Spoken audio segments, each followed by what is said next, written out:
লোকে আমারে পাগল বলবে, মানে পাগল চাষা করে কি? আমরা জানি খড় যে ওই যে মেশিনে কেটে কুচি কুচি করে খাওয়ায়, এ পাগলে করে কি, তাই না নাকি? আসসালামু আলাইকুম খামারি ভাইরা, যে যেখান থেকে দেখছেন, দেশ এবং প্রবাস যেখান থেকে দেখছেন, সবাইকে শুভেচ্ছা এবং অভিনন্দন।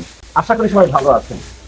আসলে আমি বলে রাখা দরকার, এই খড়ের মধ্যে কিন্তু 0% প্রোটিন, কিছু নেই বললেই চলে, তারপরেও খাওয়াই কেন? আসলে আবার দাম কিন্তু অনেক বেশি। এই হাই রেটে খড় কিনে যদি আপনি গরু ছাগল পালেন, 2 দিনই কিন্তু লাল বাতি জ্বলে যাবে। তারপরে খাওয়াচ্ছি, কারণ কি? মাঠে ঘাস নেই। তবে ঘাস খুব তাড়াতাড়ি উঠবে ইনশাল্লাহ, এবং তখন আমরা আর এই খড় খাওয়াবো না। আর আপনারা যারা প্রতিনিয়ত খড় খাওয়ান, আপনাদের বলছি আগে ঘাস চাষ করেন, তারপরে খামার করবেন, তা না হলে আপনার খামারে কোনো লাভ হবে না। আজকে আমাকে একজন ফোন দিছিল মরিশাস থেকে, আফ্রিকার মরিশাস থেকে। সে বলছে যে তার বাড়ি খামার আছে, ছোট্ট খামার, সে বড় করে খামার করতে চায়, আমার পরামর্শ চাচ্ছিল। এবং একজন কর্মচারী রেখে এবং খড় খাওয়ায় তার মাসে কোনো লাভ হচ্ছে না, আমিও তাকে এই পরামর্শ দিছি। এখন খড় এইভাবে কেন কাটছি, এটা শিখে রাখেন। আসলে আপনার গরু যদি খামারে সুস্থ থাকে, সবল থাকে, তাহলে আপনার খামারের ওষুধ খরচ কিন্তু কমবে, ওষুধ খরচ কমবে, এবং আপনার খামার কিন্তু একটা সময় লাভবান হবে। মনে রাখবেন, আপনার গরুর জাগর শক্তি যদি ভালো থাকে, জাগর প্রক্রিয়া যদি ভালো থাকে, তাহলে কিন্তু আপনার গরু সুস্থ রাখা সম্ভব।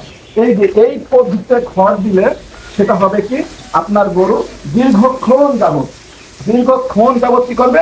জাগর কাটবে। এই জন্য মূলত আমরা এই আস্ত আস্ত খড় দিই, এবং খাবে কিন্তু পরিমাণে কম।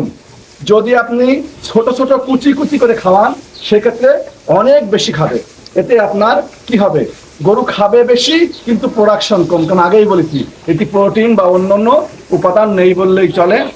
আর আরেকটা জিনিস, আমাকে অনেকে ফোন করছে যে ছাগলের খড় খাওয়ানোর নিয়ম।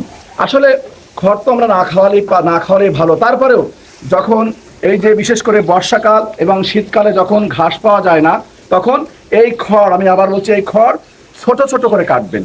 ছোট ছোট করে কেটে সেখানে যে সরিষার খোল আছে না, সরিষার খোল ভিজোয়ে আপনারা কি করবেন, এখানে আপনারা ভিজোয় রাখবেন, এবং সেই খোল, ভুট্টার পাউডার, পারলে যে মানে ভাতের মাড় হয়, এই মাড় এবং কিছু ভুসি, এটা আপনারা দিয়ে সুন্দর করে মাখায় দেন, দেখবেন আপনার ছাগলে খেয়ে নেবে।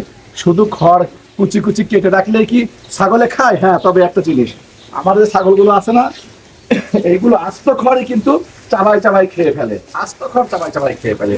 যাই হোক, এই খড় আপনারা বড় বড় করে দিলে আপনাদের গরু খাবে দীর্ঘক্ষণ ধরে, এবং সে যখন অবসরে থাকবে, আপনারা আপনাদের খড়গুলো এভাবে আস্তে আস্তে কাটেন, কেটে গরুগুলোকে দেন, তারা খাবে এবং সুস্থ হয়ে যাবে। একটা কথা ভুলে গেছি, ওই যে আমি বলেছি না, ছাগলের কুচি কুচি করে ভুসি দিয়ে, ভুট্টার পাউডার দিয়ে, ভেতের মাঠ দিয়ে খাওয়াতে, ওখানে যারা আবার আবেগের বশবর্তী হয়ে অনেক পরিমাণ ভুসি দিয়েন না, অনেক ভুট্টার পাউডার দিয়েন না, তাহলে কিন্তু গ্যাস ফর্ম করতে পারে এবং পাতলা পায়খানা শুরু হতে পারে। অর্থাৎ পরিমিত করবেন, খরচ বাঁচবে, আপনার পশু সুস্থ থাকবে, আর আপনি সর্বোপরি একজন সফল খামারি হয়ে উঠবে।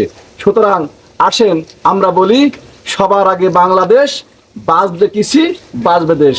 আসসালামু আলাইকুম।